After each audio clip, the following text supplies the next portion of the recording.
Hello guys, andito kami sa clinic na magpapa-check up lang si Steve kasi nang nakarang araw na sira yung kanyang tiyan. Okay naman sa ngayon, kaya lang ito para makasiguro lang.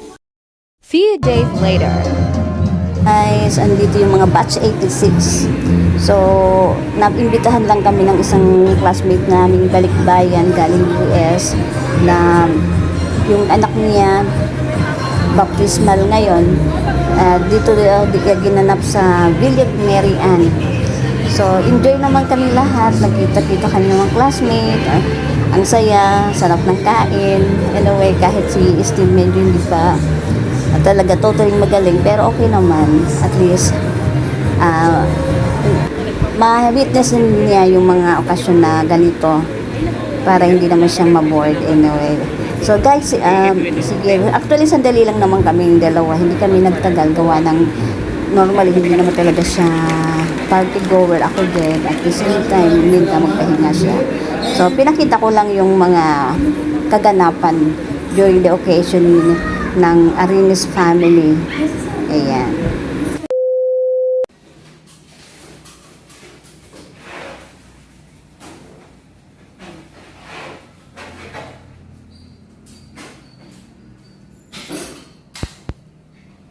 Looks good.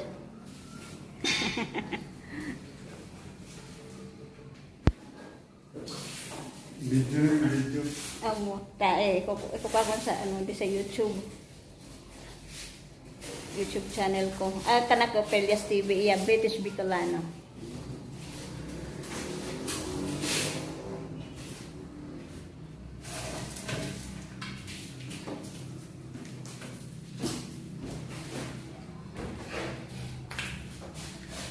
Just get in the way.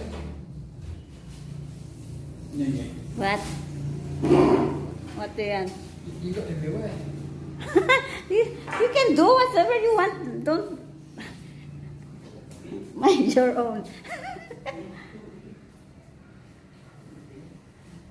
Nice.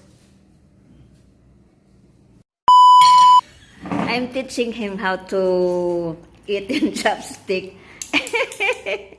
Okay, let's see if you can eat. No, just like this. Use this one. Like what? Like handling a pen, ball pen, and then to take this one. Oh, now he's hungry. That's why I give him sotanghon, Filipino sotanghon. He's now British Chinese, trying to use the chopstick. Let's see if he can eat and finish it. It's good. Sometimes you learn how to. Yeah. So next time, if we are in a Japanese or Chinese restaurant, you know how to. I'll use a fork. No.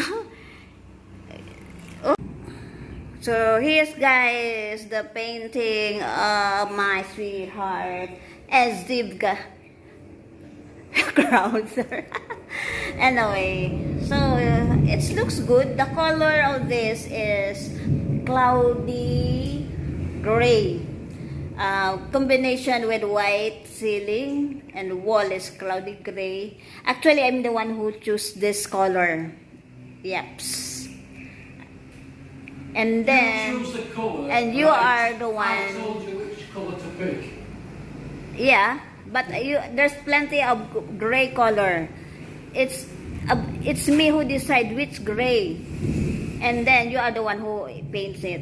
So it looks nice. Hopefully, in few months' time, we're going to finish it.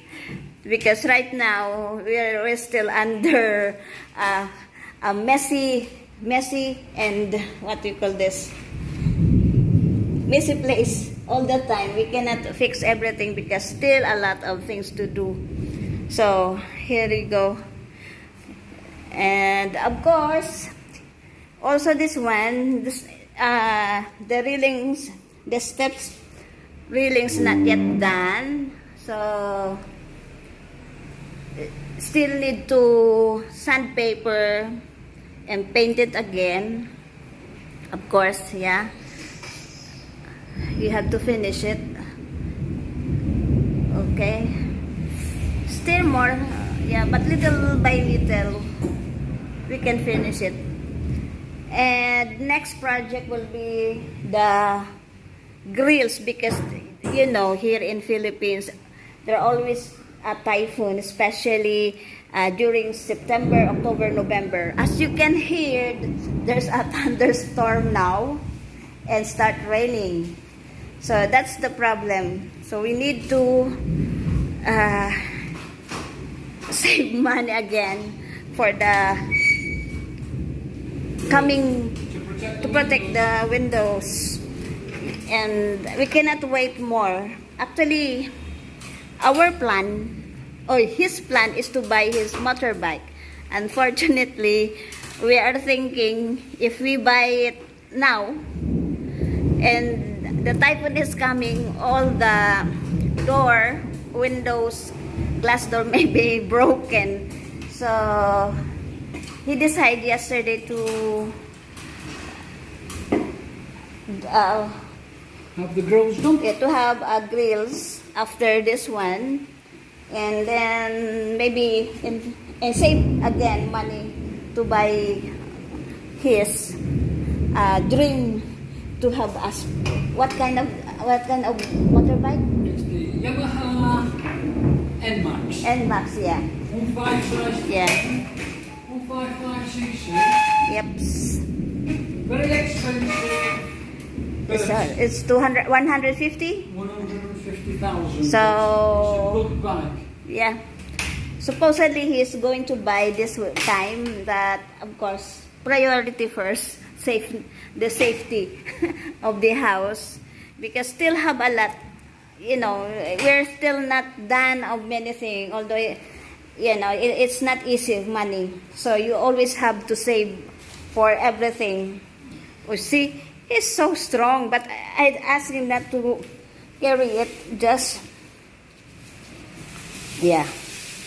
At 68 years old. OMG. 69. 50. Yeah, you see, it's already red. Anyway. So, just leave it like this for the meantime while not yet done. More painting. Actually, outside is not yet done, the painting. And the front area, we also need to paint it later. But not now, of course, because we don't have budget. And I mean, it's not my money. To my husband money.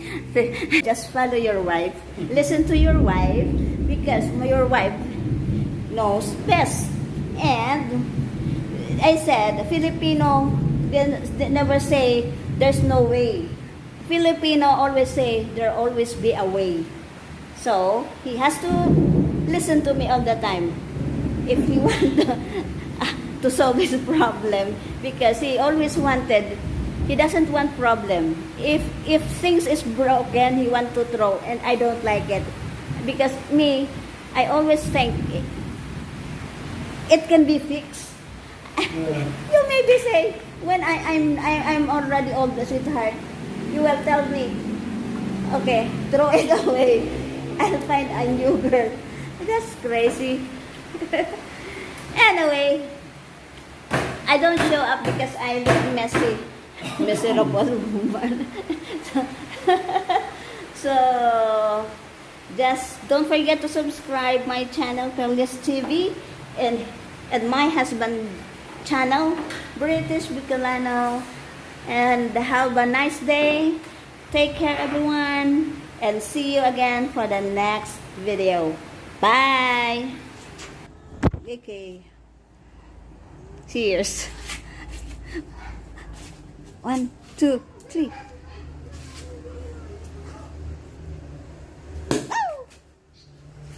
Need that? How can group it close? Eh? How can it close? You can't, you have to drink it all. No. Cannot open it.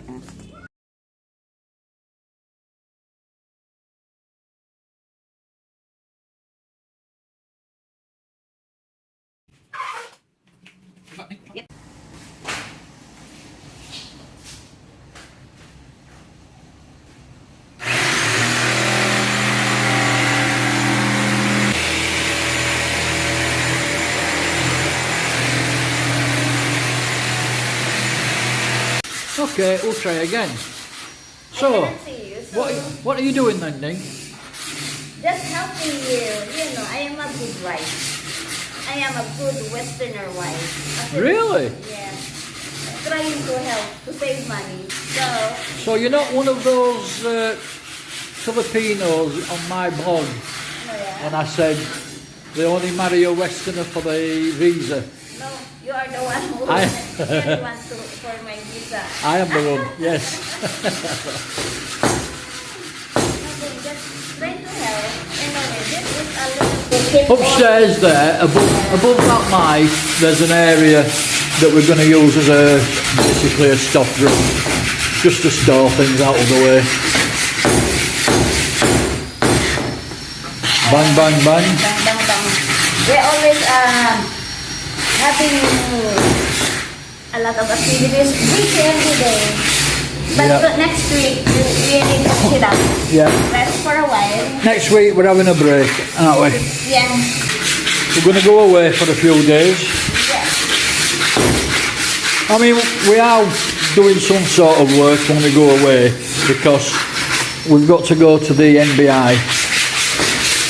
It's the National Bureau of Investigation, Visa as well. and we've got to go to immigration. Yeah. But we just want a couple of days away from all the work we've been doing here. For now, wait. The noise that you can hear upstairs, Yeah. Making a grill. they're making grills for the windows, protect the windows in a typhoon. Yeah. Okay, that's fine. That's fine. No, I just want to cleaning. I'm not very good at, not very straight. That's fine. You just put some, putty. Put some putty in it. And then Yeah. rub it down. Rub it, rub it, rub it. Robert. We were conned. We were ripped off on the price of that, to be honest with you. We know we were, and it was our fault as well, as much as the guys who ripped us off,